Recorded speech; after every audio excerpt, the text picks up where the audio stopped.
네, 오늘 이제 벨직 신앙고백서 26항 그리스도의 중보에 대해서 같이 나누도록 하겠습니다. 좀 내용이 길지만 그래도 한번 읽겠습니다. 제가 읽을 테니까요. 한번 잘 들어보시기 바랍니다. 우리는 하나님께 나아갈 수 있는 길이 오직 한 분, 중보자와 대언자, 곧 의로우신 예수 그리스도를 통하여서만 있음을 믿는다. 그러므로 그분께서 사람의 본성을 취하시고 신성과 인성을 결합하신 것은 우리 인간들이 신적 위험에 접근할 수 있도록 하기 위함이었다. 만일 그리하지 아니하셨더라면 우리는 결코 하나님께 가까이 갈 수 없었을 것이다. 그러나 하나님께서 우리와 자신 사이에 세우신 이 중보자는 그의 위엄으로 우리를 두렵게 하여 우리가 임의로 다른 중보자를 찾게 해서는 안 된다. 하늘과 땅을 통틀어 예수 그리스도보다 우리를 더 사랑하는 이는 없다. 그분은 하나님과 동등하신 분이셨으나 우리를 위하여 자기를 비우시고 종의 형체를 취하셨으며 모든 일에 있어서 우리와 같은 사람이 되셨다. 만일 우리가 다른 중보자를 찾아야 한다면 누가 우리를 위해 자기 생명을 내어줄 만큼 우리를 사랑할 수 있겠는가? 우리가 또 다른 중보자를 찾아야 한다면 누가 그리스도만큼 권세와 위엄을 가졌겠는가? 그분은 아버지의 오른편에 앉으셔서 하늘과 땅의 모든 권세를 가지셨다. 또 누가 하나님의 사랑하는 아들보다 우리의 기도를 더 잘 들으실 수 있겠는가? 그러므로 성도들을 경배하고 그들에게 중보를 구하는 관습은 불신앙에서 비롯되는 것이다. 성도들은 결코 자신을 경배하거나 중보자로 삼으라고 한 적이 없으며 오히려 그들이 남긴 글에서도 그런 요구를 거절하였음을 볼 수 있다. 우리는 우리의 자격이나 공로로 하나님께 기도하는 것이 아니라 오직 예수 그리스도의 탁월함과 공로를 의지하여 기도한다. 그리스도의 의가 믿음으로 우리에게 전가되었기 때문이다. 사도는 우리가 이런 어리석은 두려움, 곧 불신앙을 버리도록 권면한다. 히브리서에서 그가 범사의 형제들과 같이 되셨으니 이는 하나님 앞에서 자비롭고 신실한 대제사장이 되어 백성의 죄를 속량하려 하심이라.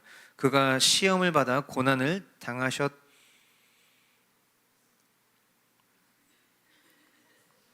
당하셨으므로 시험 받는 자들을 능히 도우실 수 있느니라고 하였다. 또한 그러므로 우리에게 큰 대제사장이 계시니 승천하시니 곧 하나님의 아들 예수시라. 우리가 믿는 도리를 굳게 잡을지어다.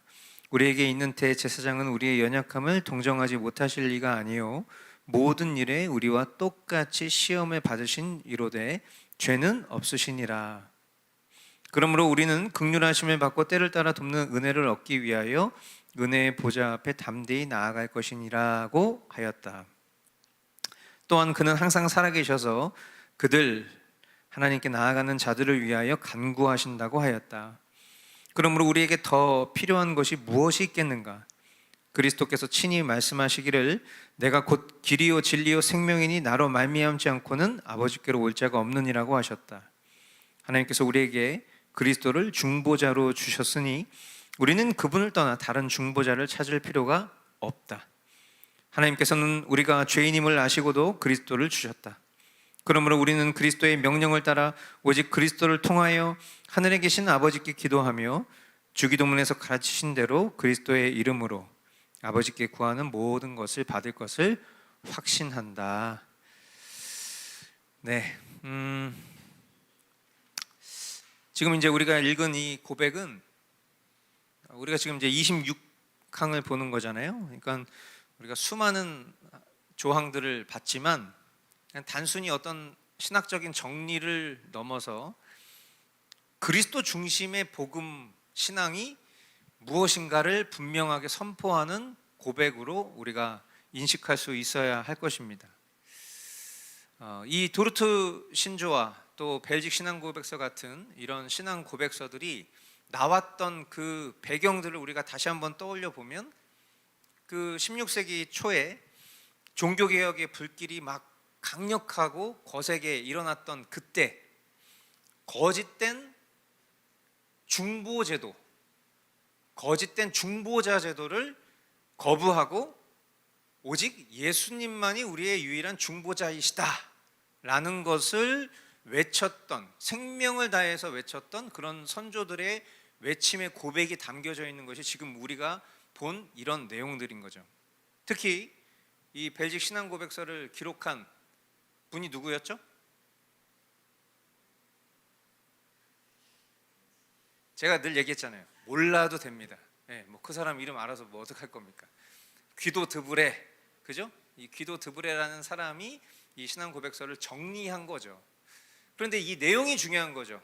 결국 본질은 그 귀도 드브레가 고백했었던 것은 결국 당시에 로마 카톨릭에 대한 이런 잘못된 중보자 제도에 대해서 맞서 결국 외쳤던 결론은 오직 예수를 외치기 위해서 이와 같은 신앙 고백서를 쓴 것이죠.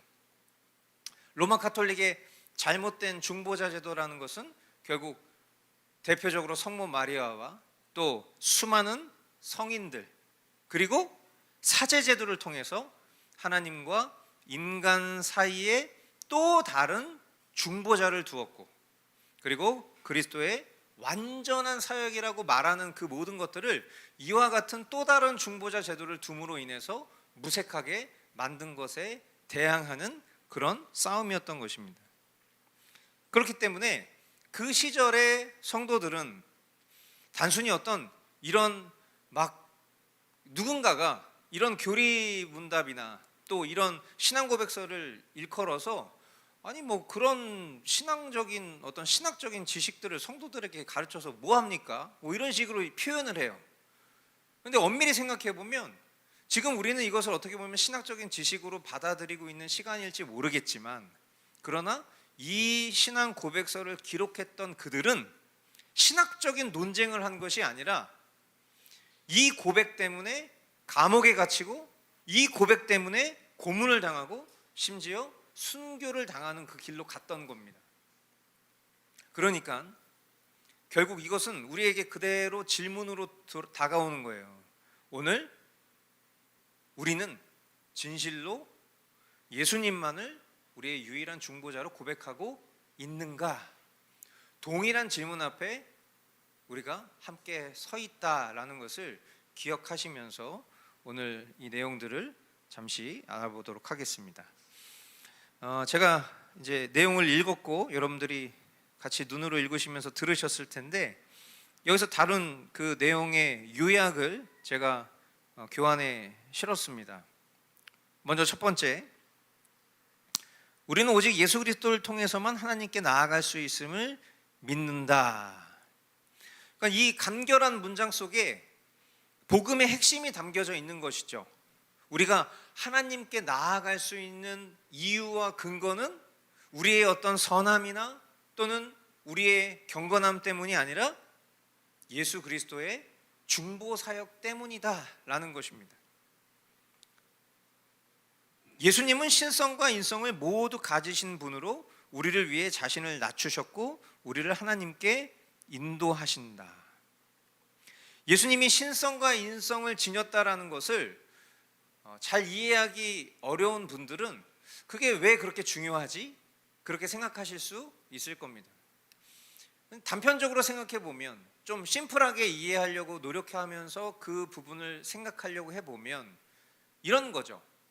만약에 예수님이 완전한 사람, 완전한 하나님으로 이 땅 가운데 오신 것이 아니라면, 만약에 완전한 하나님의 형상으로 이 땅 가운데 오셨다면 우리를 치유하실 수 없었을 겁니다. 우리와 같은 인간의 몸으로 이 땅에 오셨기 때문에 우리가 가지고 있는 죄에 대한 유혹과 우리가 싸우고 있는 수많은 죄에 대한 싸움과 우리의 생각과 마음의 그 모든 처지를 이해하고 헤아리실 수 있었던 것입니다.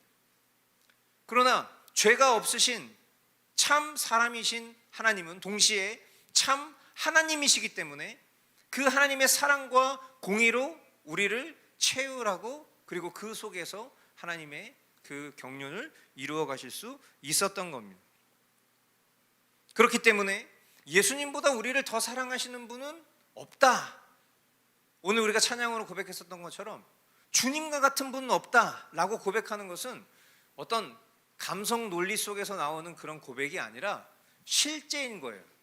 정말 예수님보다 우리를 더 사랑하시고 우리의 생각과 우리의 감정과 우리의 모든 것들을 헤아릴 수 있는 분은 없다라는 것입니다. 그런데 그런 예수님이 하늘과 땅의 모든 권세를 가지신 분이라는 거예요. 그런데 그럼에도 불구하고 우리는 그분이 너무 거룩하신 분이셔서 감히 가까이 가기를 어려워합니다. 그러니까 우리가 하나님을 생각할 때, 삼위일체 하나님을 생각할 때 우리가 이런 찬양과 어떤 이런 느낌과 감정에 있을 때에는 우리가 하나님께 나아가는 것이 굉장히 편하게 느껴질 때도 있고 또 막 아련하고 뭔가 되게 사랑스럽고 그런 느낌으로 우리가 하나님 앞에 다가갈 수도 있지만, 그러나 시대와 역사 속에서 봤을 때 이 하나님께로 나아가는 것을 굉장히 두렵고 단순한 어떤 경외함을 뛰어넘어서 굉장히 그 하나님 앞에 우리가 감히 나설 수 없는 존재로 인식시켰던 그런 잘못된 가르침들이 있었던 것으로 보여요. 그러다 보니까 자꾸만 다른 중보자를 또다시 두고자 하는, 그 대표적인 것이 예를 들어서 우리가 예수님께로 나아가서 우리의 모든 처지를 아뢰고 간구하는 것이 지극히 당연한 일임에도 불구하고 뭔가 예수님한테 나아가는 것이 좀 어려우니까 예수님의 육신의 엄마에게 뭔가 간구를 하면 하나님께서, 예수님께서 그와 같은 청을 더 좀 잘 들어주실 수 있지 않을까? 가끔 이제 우리 교우분들이 저에게 무슨 얘기를 하고 싶으신데 저에게 얘기하는 것이 좀 부담스러우신지 제 아내나 또는 하연이 아주니한테 얘기하시는 경우들이 있어요. 저는 그럴 때마다 좌절감을 느낍니다. 왜냐하면 저처럼 허술하고 좀 격떨어지는 목사가 저는 없다고 생각하거든요. 그런데 그럼에도 불구하고 이 어떤 지위 때문에, 직분 때문에 이것을 어렵게 여기셔서 심지어 우리 하연이 아주니한테까지 이렇게 야 아파트 이런 거 얘기해드려라 뭐 이런 식으로 이렇게 얘기하시는 모습들을 볼 때에 사람은 이 직접적인 인격적인 관계가 어려울 때는 항상 이렇게 중보자를 찾고 싶어 하는구나. 근데 그것이 과언이 아닌 것이 신앙생활 속에서도 그와 같은 일들이 있어 왔다라는 거예요. 그런데 이 신앙고백서는 우리에게 이렇게 질문하는 겁니다. 우리가 그리스도의 원수가 되었을 때 생명을 내어주신 그분보다 우리를 더 사랑하는 분을 찾을 수 있겠습니까?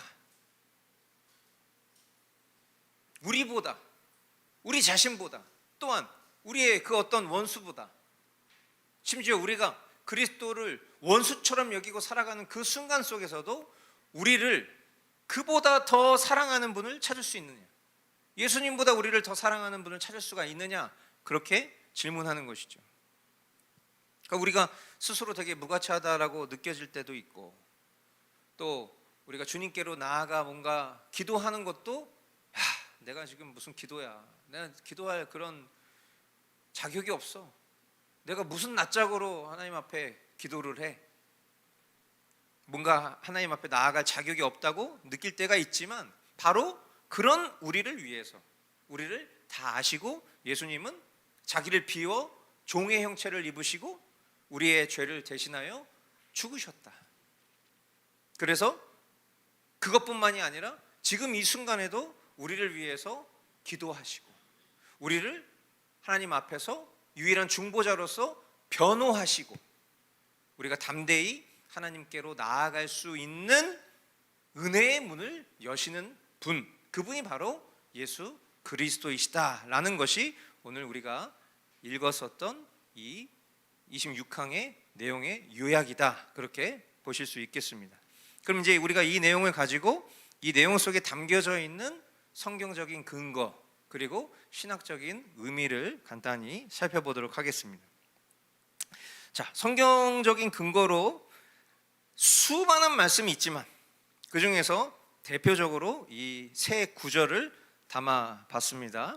먼저 디모데전서 2장 5절 말씀 우리 한 목소리로 함께 읽어보도록 하겠습니다. 시작.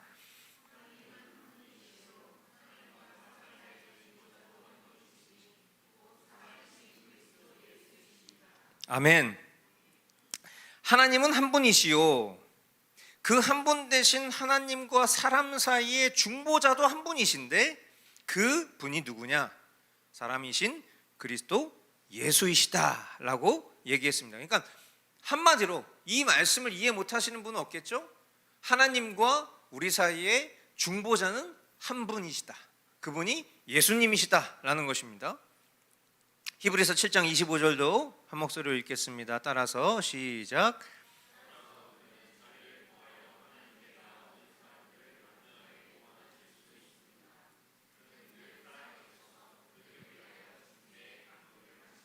네, 자기를 통하여 하나님께 나오는 사람들을 완전하게 구원하실 수 있다.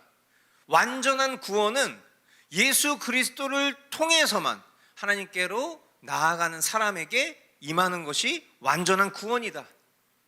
그 주님은 늘 살아계셔서 그 구원하신 이들의 중재의 간구를 하고 계신다, 그렇게 얘기하고 있는 것입니다.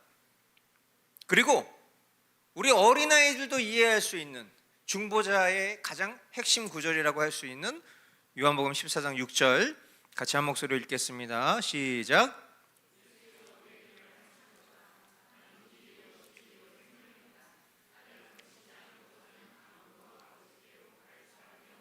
아멘. 이 말씀은 되게 유명한 말씀입니다. 그런데 이 말씀이 이 중보 신학의 가장 핵심 구절이라고 이해하시는 분들은 별로 없는 것 같아요.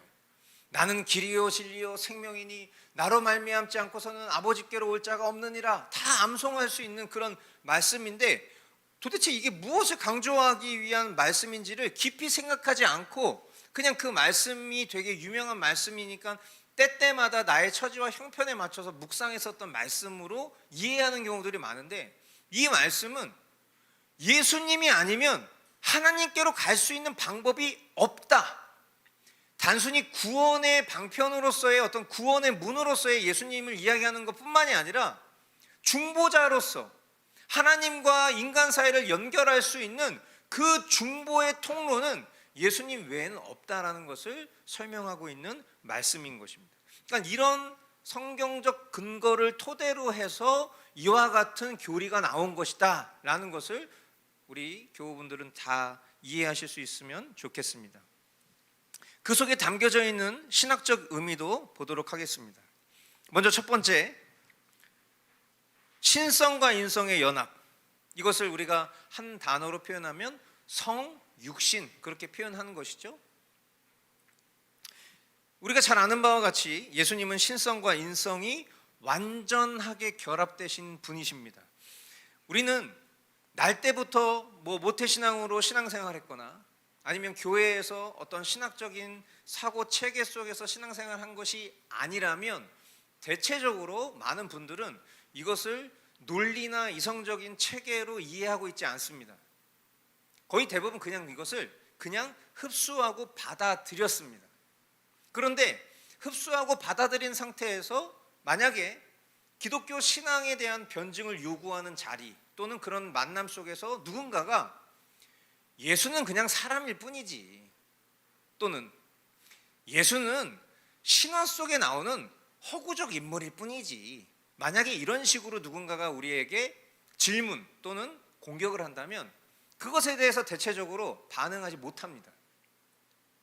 우리는 알고 믿고 그것을 그냥 입으로 표현해내는 것에 능숙한 사람이다 보니까 누군가가 만약에 야, 예수가 무슨 하나님이야, 하나님은 하나님이고 예수는 그냥 예수일 뿐이지, 예수가 신성을 가지고 있고 삼위일체, 그건 말도 안 되는 그런 개념을 오늘날 지금 이렇게 과학시대 가운데에서 그렇게 표현하는 것은 너무 시대착오적인 거 아니야? 그런 식으로 얘기하는 사람들을 만날 때 우리는 찍소리도 못해요. 물론 어떤 변증이라는 것은 사실 믿음을 근거로 하는 것입니다. 그것 또한. 왜냐하면 우리가 아는 바대로 하나님이 우리에게 믿음을 주시지 않으면 그 어떤 지식과의 결합을 이룰 수 없기 때문에, 믿음이 없으면 지식으로 누군가를 설득할 수 있다는 것은 망상입니다. 우리가 똑똑하고 우리가 논리적이고 우리가 성경에 대해서 능통해서 누군가에게 그 논리를 잘 설명했을 때 그 사람이 그것을 받아들일 수 있을 거라는 기대를 합니다. 그리고 때로는 하나님이 그 과정을 섭리 중에 두시고 그것을 사용하시기도 하는 것도 사실입니다. 그런데 우리가 반드시 알아야 될 것은, 우리가 누군가를 논리적으로 설득해서 그 사람이 믿게 되는 것이 아니라 하나님이 그 사람에게 믿음을 주셨기 때문에 이 논리를 쓰신 것뿐이지, 이 논리가 그 사람을 바꾸는 것은 아니라는 거예요. 그렇기 때문에 어쩌면 설명할 수 없는 것을 설명하려고 노력하는 순간 우리는 망합니다. 예수님이 완전한 하나님이요 완전한 사람이라는 것을 어떻게 설명할 수 있겠습니까? 그것은 신비로운 거예요. 그 신비를 우리가 무언가 설명하려고 하면 그때부터 망하는 거예요. 사람들은 그것을 설명받기를 요구하지만 사실은 그 사람에게 필요한 것은 설명을 통한 이해가 아니라 하나님이 베풀어 주시는 믿음이 필요한 것뿐이죠. 예수님이 신성과 인성이 완전하게 결합되신 분이시다. 이것은 하나님께서 정하신 방식입니다. 그래서 이 말인즉슨 이 땅에 그 어떤 제사장이나 또는 사제나 어떤 성인도 하나님 앞에서 중보자의 자격을 가질 수 없다. 여러분, 이거 명확히 하셔야 돼요. 우리가 이걸 어떤 지식적으로 다룰 때에는 이 말이 틀린 말이 아니기 때문에 우리는 이것에 대해서 큰 반감을 느끼지 않을 뿐만 아니라 적극적으로 동의할 것입니다. 하나님과 우리 사이에 예수님 외에 다른 그 어떤 사람, 그 사람이 무슨 뭐 구약의 제사장이든 또는 신약에 나타나는 수많은 뭐 사제든 뭐 사도든 또 지금 우리가 살아가는 시대 가운데 어떤 목사님이든 누구든 간에 하나님과 우리 사이에 그 어떤 중보자의 역할을 할 수 있는 존재는 없다라는 것에 대해서 여러분들 다 동의하실 거예요. 조금 있다가 그러나 그렇지 못한 것에 대해서 얘기하겠습니다. 두 번째, 예수님은 자발적으로 자신을 희생하신 대속의 제물이십니다. 대속이라는 것은 다른 말로 얘기하자면 저는 책임이라고 생각합니다. 그러니까 우리가 보통 제일 좀 꼴배기 싫은 사람이 어떤 사람이죠? 말만 하는 사람, 책임은 지지 않으면서 말만 하는 사람, 훈수만 두는 사람, 우리가 이런 사람들을 굉장히 꼴불견이라고 생각합니다. 예수님이 우리의 유일한 중보자시다. 그 중보라는 것은 하나님과 우리 사이에 죄로 갈라진 그것을 뛰어넘을 수 있도록 만드는 그런 유일한 분이라는 것을 의미하는 거죠. 그런데 우리가 아무런 대가 지불 없이 우리가 하나님께로 나아갈 수 있는 것입니까? 아니에요. 하나님은 거룩하신 분이죠. 그 말인즉슨 죄가 없으신 분입니다. 그런데 우리는 날 때부터 죄인으로 태어났습니다. 우리가 하나님께로 나아가고 싶어도 우리가 죄인이기 때문에, 우리가 죄를 소유하고 있기 때문에 죄가 없으신 하나님께로 나아갈 수가 없는 겁니다. 그런데 우리가 하나님께로 어떻게 나아갈 수 있게 되었죠? 예수님께서 우리의 모든 죄를 대속하셨기 때문에 우리가 하나님께로 나아갈 수 있는 자격을 얻게 된 겁니다. 즉 예수님의 희생과 예수님의 그 십자가 죽음의 대속이 없었더라면, 즉 다른 말로 예수님이 책임지시지 않았더라면 우리는 하나님께로 나아갈 수 없었던 거예요. 근데 그 책임을 이 세상 그 어떤 피조물, 어떤 사람이 감당할 수 있겠냔 말이에요. 없습니다. 대속이 없이는 중보가 없는 거예요. 십자가에서 그 모든 하나님의 진노를 감당한 중보자이신 예수님만이 우리의 죄를 해결하실 수 있다. 이것은 우리가 자발적인 희생과 사랑 이렇게 표현했지만 사실은 이 표현을 훨씬 뛰어넘는 그런 위대한 가치라는 것이죠. 뿐만 아니라 세 번째, 예수님은 지금도 살아계십니다. 아멘이시죠? 네. 예수님 지금 살아서 하나님 보좌 우편에 계신다, 그렇게 표현합니다. 그것이 단순히 어떤 물리적인 위치를 말하는 것은 아니라는 것을 우리가 여러 번 이야기했습니다. 그것을 가장 공의로운 편, 하나님의 보좌 우편으로 표현한 것을 통해서 지금 예수님이 그 보좌 우편에서 무엇을 하고 계시냐라고 했을 때 예수님의 사역은 지금 우리를 위해서 간구하고 계신다, 우리를 위해서 기도하고 계신다라고 말씀합니다.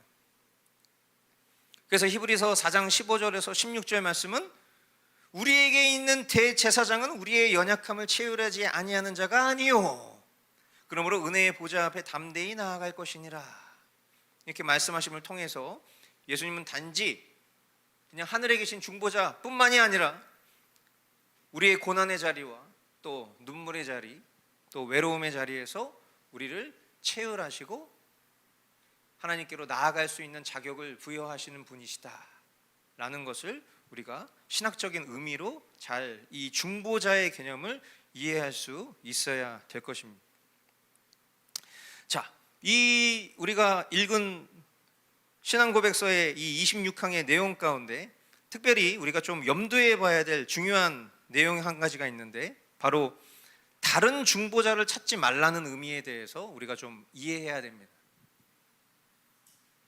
앞서도 이야기했지만 이 벨직 신앙 고백서 자체가 나온 배경은 당시 로마 카톨릭 교회 안에 수많은 다른 중보자에 대한 개념 때문이었습니다.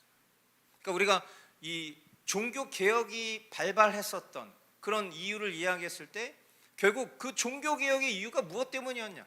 잘못된 구원론이었죠. 근데 그 잘못된 구원론의 핵심이 결국 지금 우리가 다루고 있는 이 다른 중보자 때문인 거예요. 이 로마 카톨릭 교회는 성모 마리아, 성인들, 사제들을 중보자로 세웠습니다. 성도들은 예수님은 너무 거룩하고 두려운 분이야 라는 그런 어떻게 보면 잘못된 가르침을 받았죠. 일종의 가스라이팅을 당한 겁니다. 그래서 결국 예수님 앞에 직접적으로 기도할 수 있는 그런 위대한 자격을 입은 자들임에도 불구하고 예수님을 두려워하고 예수님께로 나아갈 수 없게 만들었습니다, 이 종교가. 그래서 결국 마리아와 성인 그리고 사제들에게 기도하게끔 제도화했습니다. 그런데 우리가 잘 아는 것처럼 이것은 예수님의 성품을 오해한 것이죠. 예수님은 거룩하신 분이 맞습니다. 우리가 경외해야 될 분이 맞습니다. 우리가 뭐 예전에 찬양할 때 뭐 예수 나의 좋은 내 친구, 나는 주의 친구 하면서 우리가 막 예수님 막 친구, 주님 날 친구로 부르셨다 막 그렇게 합니다. 그래서 막 우리가 뛰면서 막 찬양할 때도 있었습니다. 그 말이 틀린 말도 아닙니다. 왜? 예수님이 그렇게 말씀하셨으니까. 그런데 예수님이 우리를 친구 삼아 주시기 전에 본연의 지위를 우리는 망각해서는 안 됩니다. 하나님은 하나님이시고 우리는 그분의 형상으로 창조된 피조물이에요. 그러니까 우리가 가져야 될 태도는 단순한 감정이 아니라 복합적인 감정인 것입니다. 먼저는 우리가 하나님을 하나님으로서의 경외하는 그 경외심이 있어야 되고, 그 경외심이 전제됐을 때, 바른 경외심을 가지고 있을 때 그 경외의 대상이 나를 자녀 삼아 주시고 친구 삼아 주셨을 때 우리는 그 자녀로서 또 때로는 친구 같은 관계 속에서 그 경외하는 하나님과의 관계를 영위할 수 있는 겁니다. 그런데 오해가 있었던 것이죠. 하나님이 자비와 긍휼이 풍성하신 분이라는 것을 오해케 만들었어요. 아무나 하나님께로 나아갈 수 없어. 우리 같은 평민들은 하나님께로 나아갈 수 있는 자격이 없는 거야. 이런 프레임이 씌워져 있었던 거예요. 그러나 앞서도 우리가 읽었지만 신앙고백서는 이렇게 얘기합니다. 그 어떤 피조물 가운데서도 예수 그리스도만큼 우리를 사랑하시는 분은 없다. 나를 제일 사랑하는 사람이 누굴까요? 여러분이 생각하셨을 때 뭐 부모님? 가족? 가까이에 있는 친한 사람들? 우리가 그렇게 생각할 수 있겠지만은 그거는 범접할 수 없는 수준이에요. 예수님이 나를 사랑하시는 것은 범접할 수 없는 수준입니다. 그러므로 이 기도 드불의 시대처럼 오늘날에도 많은 사람들은 이와 같은 진리를 바르게 깨닫지 못한 채 우리는 어떤 기독교 정서와 문화 속에서 살아가니까 이것을 잘 알고 있지만, 그러나 잘 알고 있다라고 여기는 사람들도 비이성적이고 비상식적인 행동과 종교 생활을 하고 있어요. 가장 대표적으로 우리가 보통 이런 표현들을 씁니다. 뭐 영적 리더. 영적 리더는 누굽니까? 목사님이에요? 영적 리더? 그러면 그 영적 리더를 통해서 예수님께로 나아갈 수 있는 그런 방법과 권세가 훨씬 더 탁월해지는 겁니까? 제가 늘 말씀드리지만 우리 교회의 성도들은 그런 신앙과 그런 삶을 안 살고 계시고, 또 과거에 그런 경험이 있다 하더라도 지금 그 과거의 경험으로부터 굉장히 멀어졌기 때문에 이런 말들이 어쩌면 그나물의 그 밥, 맨날 똑같은 얘기를 목사님이 이런 얘기를 할 때마다 재료로 쓰고 있다는 것을 오히려 식상하리만큼 그렇게 생각하실지 모르겠지만, 우리 주변에 가까이에 있는 지인과 친지와 또 다른 기독교 문화 속에 살아가는 사람들의 삶을 보면 전혀 그렇지 않아요. 내가 하나님과 인격적인 대화를 나눌 수 있는 그 기도를 인정합니다. 그런데 놀랍게도 그 기도보다 더 효력 있는 기도가 있다라고 실제로 생각하고 사는 사람들이 많아요. 예를 들어서 목사님한테 기도받으면 뭔가 그 기도의 효력이 더 높다. 심지어 우리 교회의 목사님보다 더 영역이 탁월하고 더 영빨 있는 어떤 목사님이 있다. 그래서 그 목사님에게로 찾아가서 기도를 받기 위해서라면 내가 치러야 될 여러 가지 대가지불도 치를 수 있다라고 생각하는 기독교 신자들이 있잖아요. 그러면 거기 가서 기도를 받습니다. 그 목사님이 무슨 뭐 하나님이 나에게 이렇게 말씀하셨다라고 하면서, 자매님, 형제님 하면서 하나님이 나에게 주신 그런 감정들을 막 얘기를 합니다. 어떻게 되나요? 그렇게 되면 뭐 삶이 바뀌나요? 그렇게 했을 때? 저는 제가 신앙생활 하면서 이런 일을 많이 겪어봤고, 또 우리 교회도 그런 일을 직간접적으로 겪었기 때문에 참 이런 주제가 나올 때마다 답답할 노릇입니다. 그래서 어떨 때는 저도 속습니다. 내가 영빨이 너무 약한가? 차라리 그냥 내가 아주 그냥 영빨이 센 사람으로 좀 밀고 붙이고 나아가야 되나? 막 이런 생각을, 진짜 터무니없는 생각을 할 수 있을 만큼 왜 사람들이 이토록 다른 중보자를 자꾸 두고 싶어 하지? 단순히 우리가 뭐 카톨릭에 대한 얘기를 하면서, 천주교에 대한 얘기를 하면서, 고해성사 얘기하면서 왜 죄 사함의 고백을 신부한테 하지? 저런 말도 안 되는 일이 어딨어. 이렇게 답답하게 생각하는 우리가 똑같은 논리와 다른 방식을 가지고 우리가 그렇게 신앙생활을 하고 있다는 것이 정말 너무나도 통탄스러운 일이 아닐 수 없는 거예요. 결코 하나님께로 나아갈 수 있는 참된 길이 아니다라는 것을 여러분들 꼭 기억하실 수 있게 되길 바라요. 하나님 우리를 누구보다 사랑하시는 분이고, 우리 한 사람 한 사람을 동일하게 사랑하시는 분이시라면 그 하나님 앞에 우리의 간구가 오히려 누군가가 날 대신해서 기도하는 것보다 내가 하나님과의 인격적인 관계 속에서 아뢰는 그 기도가 하나님 훨씬 더 기뻐하시고 훨씬 더 효력 있는 기도라는 것을 꼭 기억하실 수 있게 되길 바라요. 조금 더 나아가서 오늘날 좀 적용하는 그 지점에서 제가 한 가지만 더 말씀드리고 싶은 것은, 이것도 역시 여러 번 말씀드렸던 것이지만, 우리가 뭔가 기도를 할 때 기도 응답을 받으려면 내가 더 선해야 된다라고 생각하는 생각을 할 때가 있지 않습니까? 그러니까 내가 뭔가 정결하고 내가 뭔가 깨끗하고 내가 뭔가 고귀해야 내가 하나님 앞에 기도했을 때 하나님이 내 기도를 들어주셔.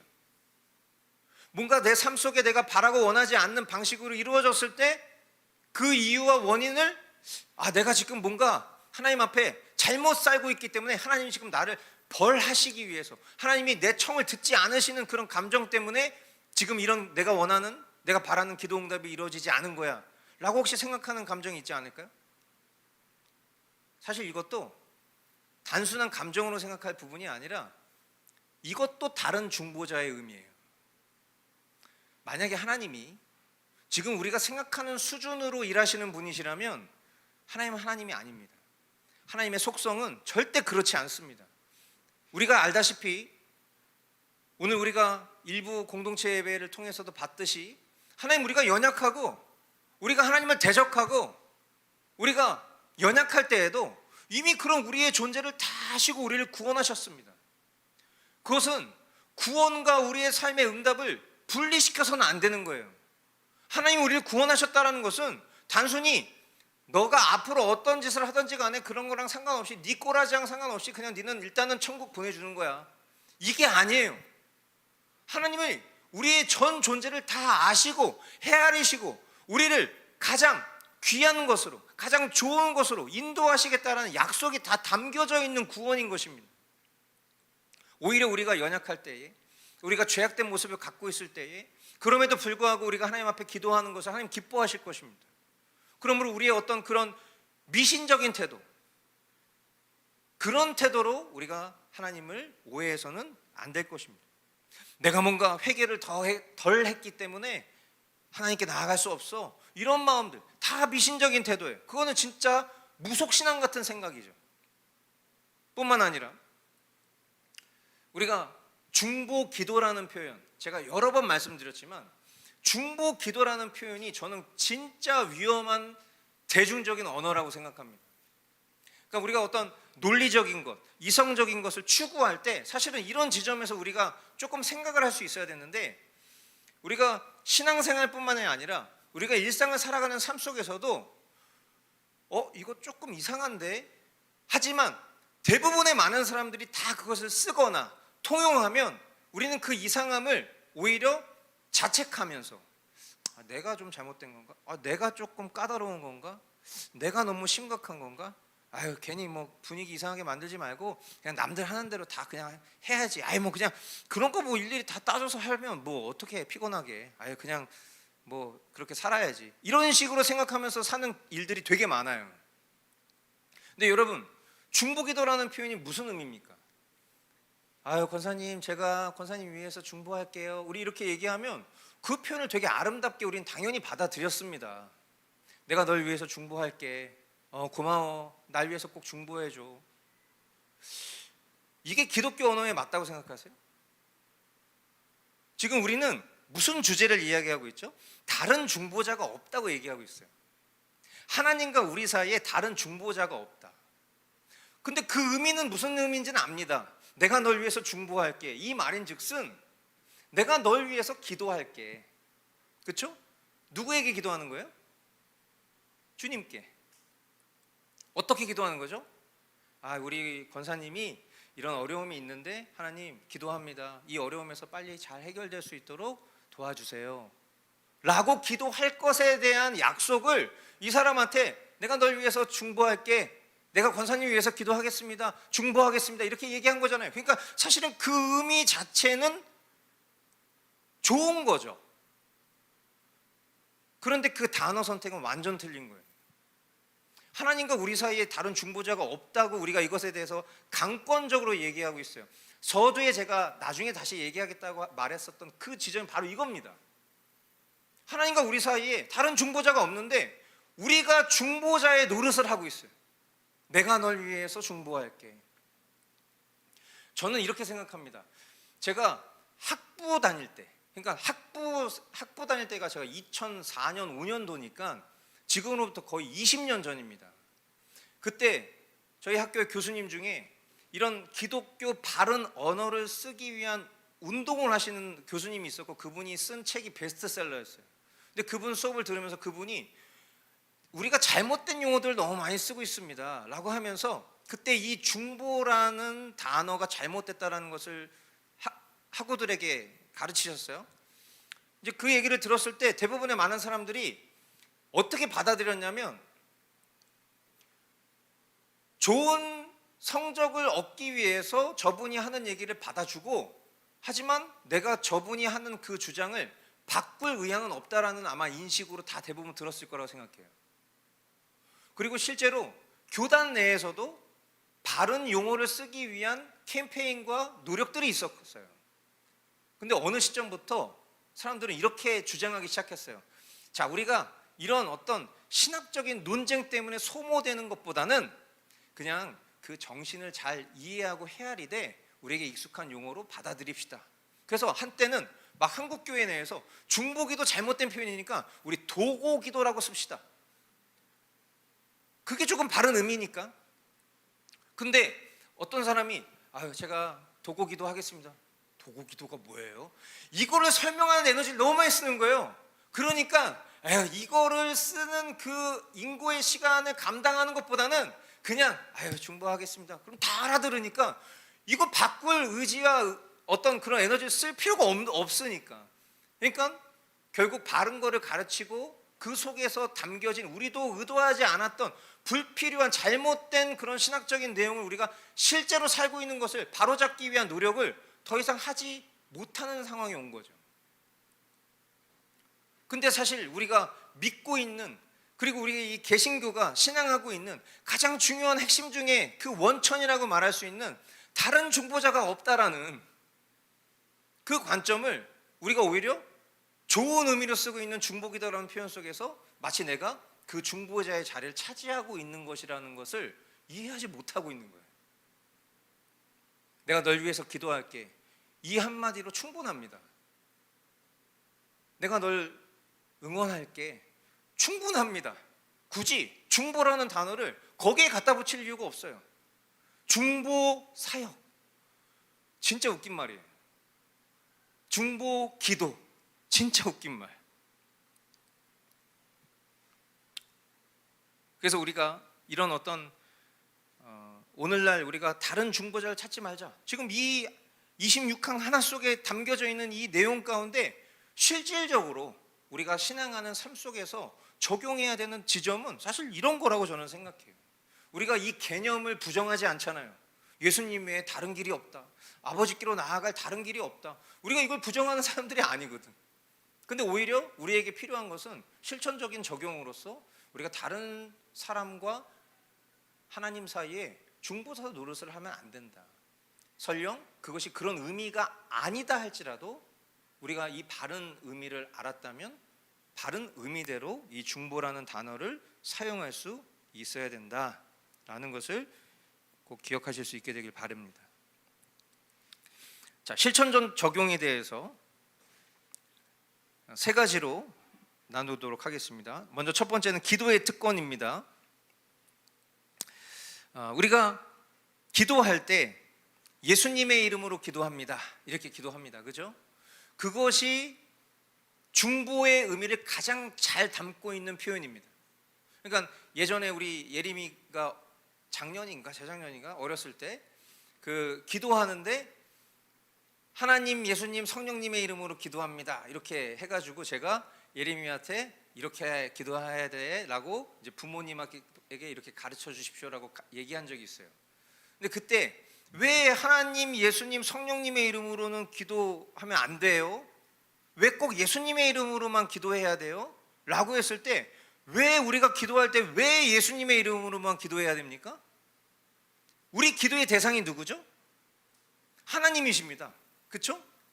우리가 하나님께로 나아갈 수 있는 그 기도의 동력과 원천을 제공해 주시는 분이 누구십니까? 성령님이십니다. 근데 우리가 아버지께로, 하늘 아버지께로 기도하는 이 간청이 누구로부터 그 자격이 주어졌습니까? 예수님의 대속 때문에, 예수 그리스도로 우리가 거듭났기 때문에 하나님이 우리를 바라보셨을 때 우리를 더 이상 죄인으로 바라보지 아니하시고 그 예수 그리스도로 말미암아 우리를 자녀로 바라보시기 때문에 우리가 아버지께 기도할 때 그 아들 대신 예수님의 이름으로 기도하는 것입니다. 이것이 삼위일체의 고유의 사역인 것이고 우리가 믿는 신앙의 고백이죠. 그러므로 하나님, 성령님, 예수님의 이름으로 기도하는 것이 아니라 예수님이 가르쳐 주신 바대로 하나님이 성경을 통해서 우리에게 일깨워 주신 바대로 우리는 예수님의 이름으로 기도할 수 있는 특권을 입은 사람들이에요. 그래서 우리 옛날 어르신들은 이것을 이렇게 뭔가 신학적으로 표현하는 것이 어려우니까 하나님께로 이제 편지를 붙이는데 예수님이라는 우표가 없으면 편지가 안 간단다. 뭐 이제 이런 식으로 그렇게 가르쳐 주셨는데 난 그 방식 나쁘지 않은 것 같아요. 괜찮은 방식이에요. 그러니까 우리가 하나님께 기도할 때 제가 가난한데 아시죠? 예, 감사합니다.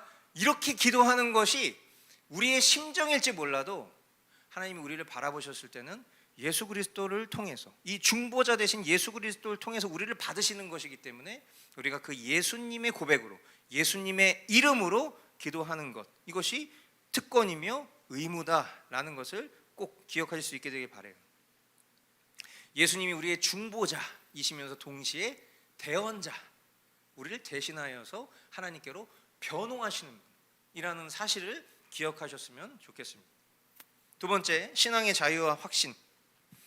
예수님의 중보 사역으로 인해서 우리가 얻을 수 있는 유익은 무엇이냐면 죄책감과 두려움으로부터 벗어나게 하는 거예요. 우리가 지난 휴양회 때도 봤었던 말씀이 그와 같았고, 그리고 우리가 부르는 찬양의 고백이나 오늘 우리가 언급됐었던 내용들도 같은 내용입니다. 우리가 과거의 어떤 실패, 또 반복되는 죄 가운데도 불구하고 우리가 하나님 앞에 담대하게 나아갈 수 있는, 은혜의 보좌 앞에 담대하게 나아갈 수 있는 그 자격이 누구 때문이냐? 바로 언제든지 지금도 우리를 위해서 간구하시는 예수님 때문에 그 일이 가능하다는 거잖아요.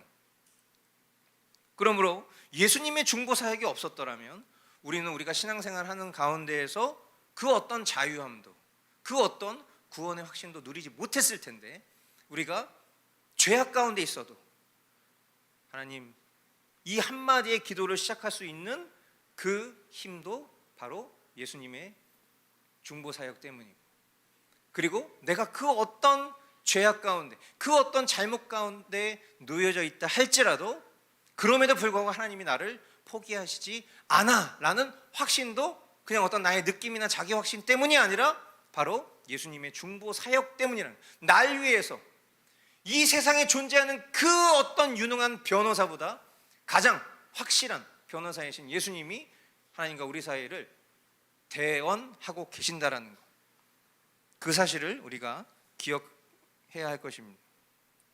세 번째, 우리 강단에도 우리가 항상 볼 때마다 기억하기 위해서 이 5대 솔라를 새겨놨잖아요. 그 중에 특별히 이 솔루스 크리스투스, 솔라 그라시아, 오직 예수 그리스도, 오직 은혜. 중보자가 예수님 한 분뿐이시다. 여러분 이따가 나가실 때 저 바로 맞은편에 있는 우리의 신앙 고백 페이스 밑에 그 5대 솔라에서 저 솔루스 크리스투스를 한번 읽고 가십시오. 거기에 뭐라고 써 있습니까? 하나님과 우리 사이에 중보자는 솔루스 크리스투스, 오직 예수 그리스도 한 분뿐이시다.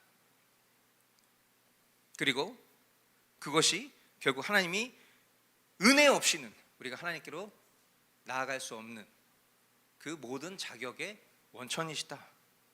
솔라 그라시아. 결국 이런 것들을 우리가 단순히 관념적으로 알고 있는 것이 아니라 실천적으로, 예수님의 중보 사역이 내 삶에 주는 의미가 이런 것이구나 라는 것을 여러분들이 실질적으로 잘 발휘하고 써먹으실 수 있게 되길 바랍니다. 자, 그래서 오늘 우리가 마무리하면서 앞서도 서두에도 말씀드렸지만 이건 단지 그냥 어떤 신학적인 선언이 아니다. 우리의 예배, 우리의 기도, 우리의 삶 전체에 영향을 미치는 고백인 것이다.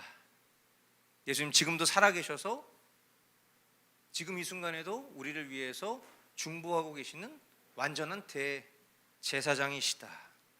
이 예수님을 붙들고 우리가 매일의 삶 가운데 그 예수님의 이름으로 기도하고 우리가 예수님을 의지하며 나아가는 것이 결국 예수를 주로 고백하는, 구주로 믿는 그런 신앙인의 삶이다라는 것을 저와 여러분들이 기억하실 수 있게 되길 바랍니다. 그래서 결론과도 같은 질문이죠.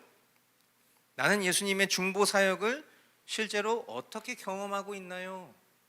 여러분이 어떻게 경험하고 계신지 오늘 들은 내용들을 통해서 한번 스스로에게 자답해 보시기 바랍니다.